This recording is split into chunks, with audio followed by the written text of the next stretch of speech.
It's every signwriter's worst nightmare.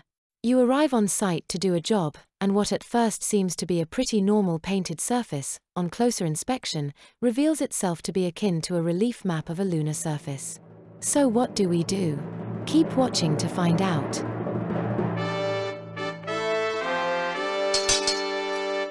Greetings brushketeers, and welcome to another traditional signwriting lesson with JohnBoy. In this episode, we will be looking at lettering on an extremely rough substrate and how to achieve an acceptable result. Please note that, as with the majority of our videos, we will not be showing any methods involving pre-made or computer-generated pounced or traced templates. This and other platforms are awash with such videos of various merit, and you are very welcome to seek them out and watch them if you genuinely think that they will further your understanding of this noble craft. So, if you're sitting comfortably, we'll begin.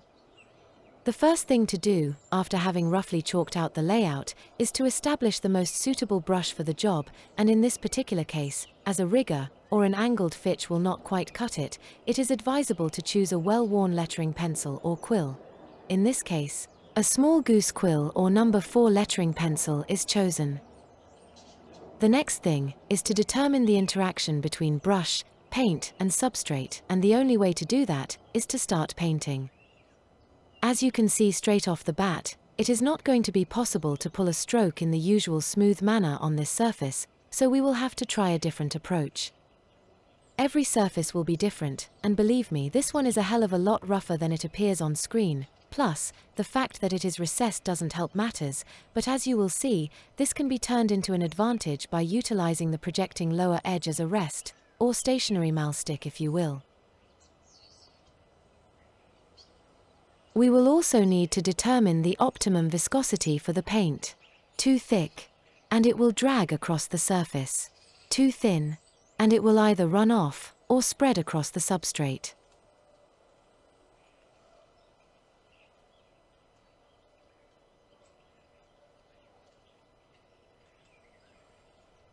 After changing up to a slightly bigger brush, we can now start the lettering, which will be a freestyle 6-inch Roman letter. On a smooth surface, this would normally be accomplished by single-stroke brushwork to form the letter shapes, but the rough surface can make it extremely difficult to keep the brush on course without a predetermined guide. We will instead use the dry brush method to basically mark out the general shape of the letter, after which it can be quickly gone over again with a heavier coat of paint, this time adding the serifs and refining any parts as required.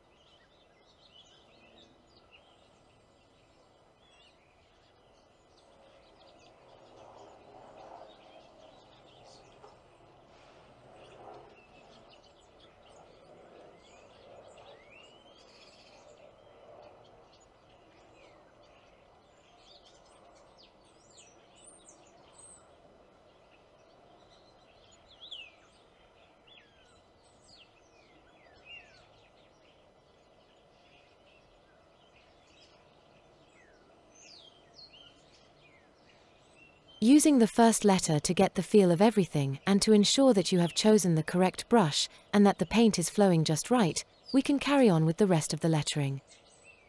It is best to do a few letters at a time in dry brush before returning to second coat and refine them as a group. This has the benefit of allowing your lettering to flow in a more natural way than stopping and starting all the time. The tackiness afforded by the extra drying time also allows for a much heavier coat to be applied without the same risk of it running, as the wet coat will grip onto the tacky dry coat, thus helping to prevent any unwanted movement, especially on the underside of cross strokes.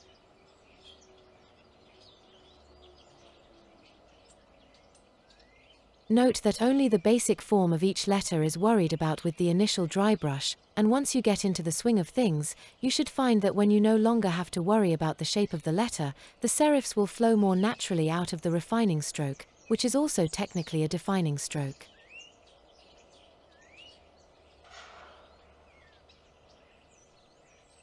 There really is no easy way of doing this, and for the first few letters and beyond, it will feel very frustrating, and even a seasoned professional can start to question why they ever decided to take up the brush.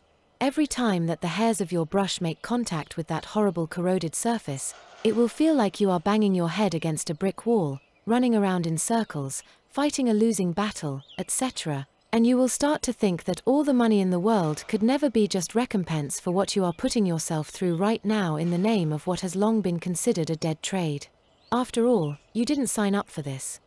All those YouTube videos made it look so easy, working in a controlled environment, on a nicely painted signboard, with all those pretty computer-generated pounce patterns and all those interesting colors and effects. Yet you are stuck up a wobbly ladder in the arsehole of nowhere, painting a bland two-tone sign on something that makes the makeup for Quasimodo's hump look like polished silver. You may start to drift away, thinking of your friends and acquaintances, many of whom are making a small fortune by sitting on their asses and getting paid to talk crap.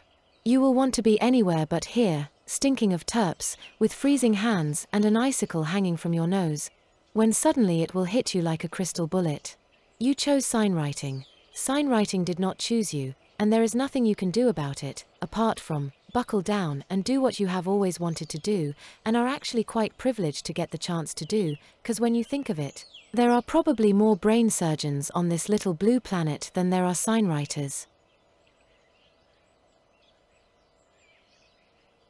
So now that we have regained our composition and got our heads back in the game, we will be surprised to notice that we are actually starting to make some progress. And with this realization will come the first grains of confidence. A confidence that will grow with every successfully completed letter until we notice that we are almost starting to enjoy this commission, and the feeling of achievement is beginning to take root in your soul. As we start to wonder what all the fuss was about, we look back at what we have done so far and are amazed to find that we have passed the halfway mark. The point of no return. We are over the hump, and we know now that we are going to make it to the finish line. So what have we learned so far since beginning our journey through this landscape of literal peaks and troughs? Well, apart from the various techniques for applying the paint, which we will come back to, we have learned that as with any true signwriting project, we need to get our minds right, and we need to exercise 100% concentration. We are also realizing that as signwriters, we must embrace our solitude, and when we see a potential problem, we must turn it into a challenge, and not let it get the better of us. So what about the brush technique? Well, the dry brush method is pretty self-explanatory. The brush is loaded as normal and then most of the paint is removed against the rim of the dipper, but we still need to leave enough paint on the brush so that a faint but recognizable image is visible after application. When we return to finish off the letter, however, we will basically be loading the brush in the complete opposite fashion than would normally be used on a smooth surface. This time we need to fully load the brush, and instead of working the brush to a sharp chisel edge whilst keeping the excess paint at the heel of the brush, acting as a paint reservoir, we allow the bulk of the paint to flow to the tip of the brush before application.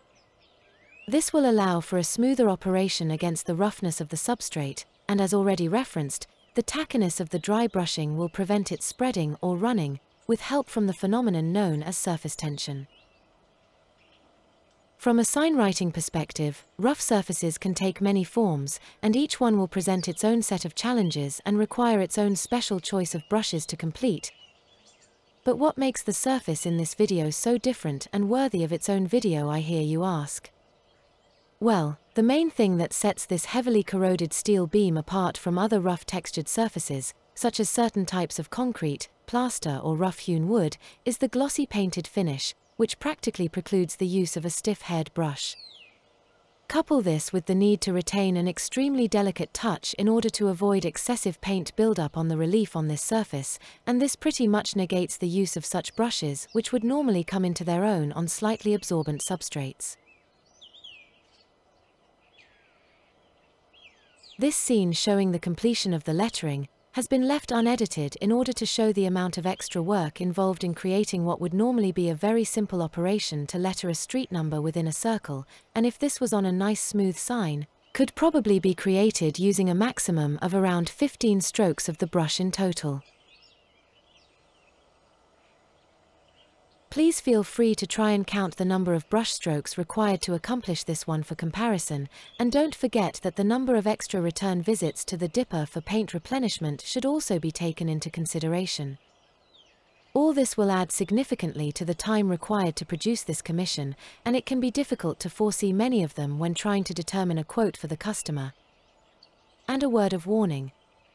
For reasons best known to themselves, 99% of potential clients will assume that if they supply you with a rough paint job to work on, then it will somehow equate to you being able to complete the job quicker, easier, and cheaper than normal. So good luck trying to educate them on that one, because allegedly, the customer is always right. Note that although not captured on camera, the smaller casual lettering was done in the exact same manner as the main lettering.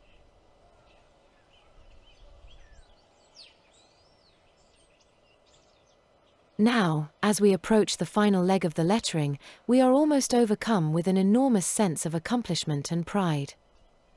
But as we all know, pride comes before a fall, and fall we must, with the realization that we have to go back to the start again and add a shadow in a complementary and contrasting color to every down stroke, every cross stroke and every curved stroke that we have just transferred from our very souls through the tips of our brushes and onto such an unforgiving, ungrateful recipient as this ungainly lump of metal that could have been forged in the very fires of hell itself.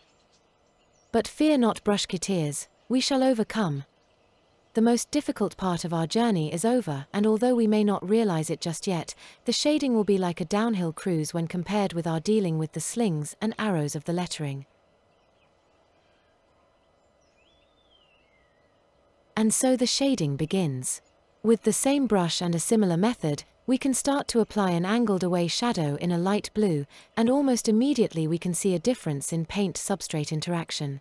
But surely this cannot be. Surely this must be a fluke.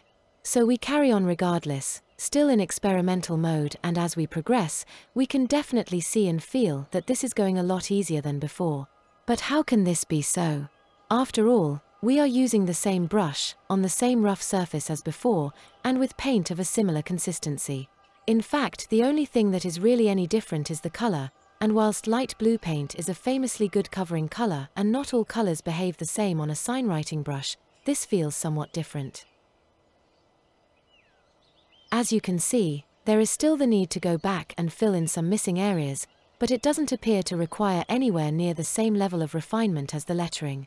So not wanting to look the proverbial gift horse in the mouth, we continue, half expecting things to go pear-shaped again, but find that it seems to be getting ever easier, gradually starting to realize that the relative ease with which the shading seems to be going on must be the result of a combination of factors.